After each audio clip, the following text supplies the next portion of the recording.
Less or more, I am not so sure, but I guess the wisdom of my senses. Filming. Go.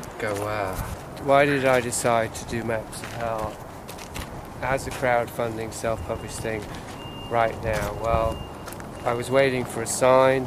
The sign came in the form of somebody who prefers to remain invisible, faceless and nameless.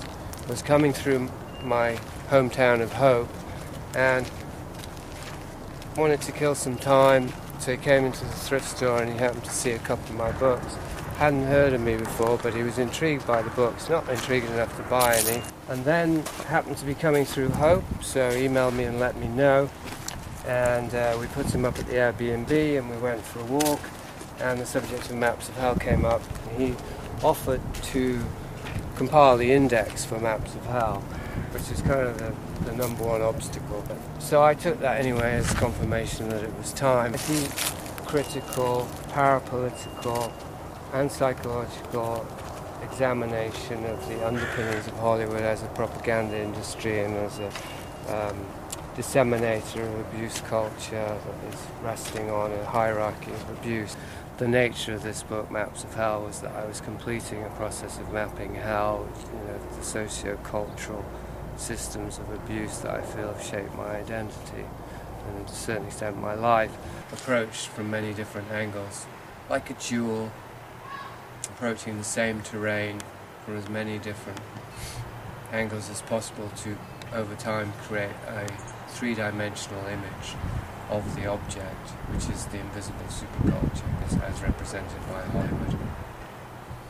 What's left of it contains a number of case studies, 24 in all. So case studies such as Barbara Streisand, J. Michael Straczynski, Heath Ledger, Michael Jackson, Mike Ovitz, Bryan Singer, Roman Polanski, Robert Downey Jr., Kevin Spacey, Maps of Hell, Robert Evans, Harvey Weinstein, George Hodel. Who's George Hodel? George Hodel, the Black Dahlia killer. William Peter Blatty, Jack Nicholson, Kirk Douglas, Natalie Wood, Marina Abramovich, Leonard Cohen, David Fincher, William Friedkin, Gary Goddard, Jeffrey Epstein, Billy Whitelaw, and you have David Lynch, and because every good map of hell should have a rough draft of the exit, David Byrne. Anyway, so obviously this could go on and on and on, and we're going to have to try and cut this down.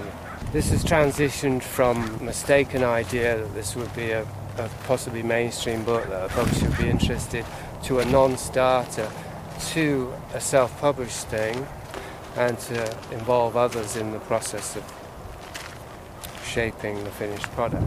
Definitely a printed copy, because I'm a print guy. Well, it's going to be a very big book. I like big books.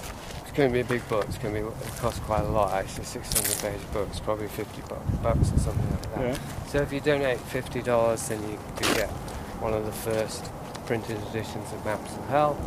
I'm also thinking of printing up t-shirts from the covers, so that'll be Maps of Hell, whatever cover that has.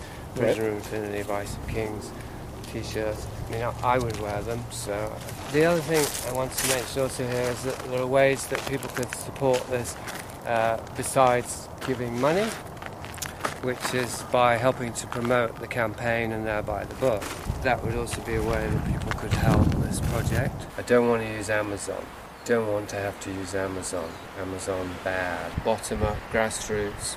I will personally inscribe and send out these copies, and I'm going to oversee the design and the creation of the book like an object of art itself. As beautiful a finished product as possible.